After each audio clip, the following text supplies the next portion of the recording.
왼쪽의 그림은요, 두 사람이 스카이다이빙을 하고 있는 사진입니다. 우리가 스카이다이빙을 하게 되면 어느 쪽으로 떨어지나요? 그렇죠. 지구 쪽으로, 즉 아래로 떨어지게 되죠. 반면에 우주 비행사 같은 경우에는요, 공중에 머물러 있어도 아래로 떨어지지 않습니다. 그 이유는 무엇일까요? 둘 다 스카이다이빙이든 우주 비행사든 똑같이 공중에 떠 있는 것인데 왜 스카이다이빙은 아래로 떨어지고 우주 비행사는 아래로 떨어지지 않나요? 바로 지구가 잡아당기느냐, 잡아당기지 않느냐의 차이입니다. 그렇게 오늘은 지구와 물체가 서로 잡아당기는 힘인 중력에 대해서 알아보도록 하겠습니다. 아래의 세 그림들은 모두 다 중력이 작용하고 있는 그림을 나타내고 있는 건데요. 첫 번째 그림 같은 경우에는 사과가 공중에서 떨어지고 있습니다. 그 이유는 지구와 사과가 서로 잡아당기는 힘이 작용하고 있기 때문이죠. 두 번째 사진은 산 위에서 물이 아래로 떨어지고 있는 사진입니다. 이때 지구와 물이 서로 잡아당기고 있기 때문에 물이 아래쪽으로 떨어지는 것이죠. 그리고 마지막 사진은 사람이 스카이다이빙을 하고 있는 사진입니다. 이 경우에는 사람과 지구가 서로 잡아당기는 힘이 작용하고 있기 때문에 사람이 아래쪽으로 떨어지고 있는 겁니다. 그러면 서로 잡아당기고 있는 중인데 왜 지구는 물체들 쪽으로 끌려가지 않을까요? 그 이유는 지구의 질량이 물체에 비해서 상당히 크기 때문에 끌려가지 않는 겁니다. 그러면 지구의 중력은 어느 방향으로 작용하고 있을까요? 그림에서 보는 것처럼 모든 물체는 지구 중심 방향을 향해서 중력이 작용합니다. 위에 있는 사과는 아래쪽으로 떨어지는 것이 당연해 보이는데 밑에 있는 사과는 위로 올라가는 것이 그렇게 자연스러워 보이지는 않죠.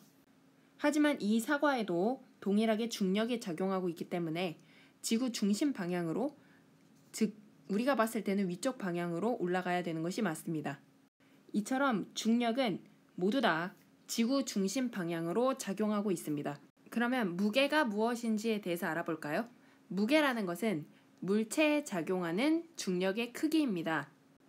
우리가 무언가를 들어 올렸을 때 가볍다고 느낄 수 있는 것은 그 물체에 작용하고 있는 무게가 작다는 것입니다. 즉, 그 물체에 작용하고 있는 중력이 작다는 얘기죠. 반대로 무언가가 무겁다고 느껴지는 것은 그 물체의 무게가 크다는 이야기입니다. 또 무게가 크다는 것은 그 물체에 작용하고 있는 중력이 크다는 이야기이죠. 선생님이 지난 시간에 힘의 단위는 뉴턴이라고 이야기했는데 무게도 마찬가지로 물체에 작용하는 중력의 크기이기 때문에 뉴턴이라는 단위를 사용합니다. 왼쪽의 여학생이 들고 있는 물체가 훨씬 더 무게가 작기 때문에 왼쪽의 여학생이 들고 있는 것이 10뉴턴이라면 오른쪽의 여학생이 들고 있는 물체는 그거보다 훨씬 더 큰 20뉴턴, 이렇게 표현할 수 있겠죠. 이러한 무게 측정은 용수철 저울이나 안전뱅이 저울로 측정할 수 있습니다. 두 저울 다 자세히 보면 위에서 아래로 당기는 것을 측정하는 것이기 때문에 무게를 측정할 수 있는 거겠죠.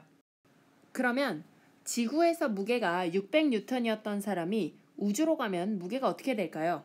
그렇죠. 우주로 가게 되면 무게가 0뉴턴이 됩니다. 그 이유는 우주에는 중력이 없기 때문에 물체에 작용하는 중력의 크기인 무게는 당연히 우주에서는 존재하지 않겠죠.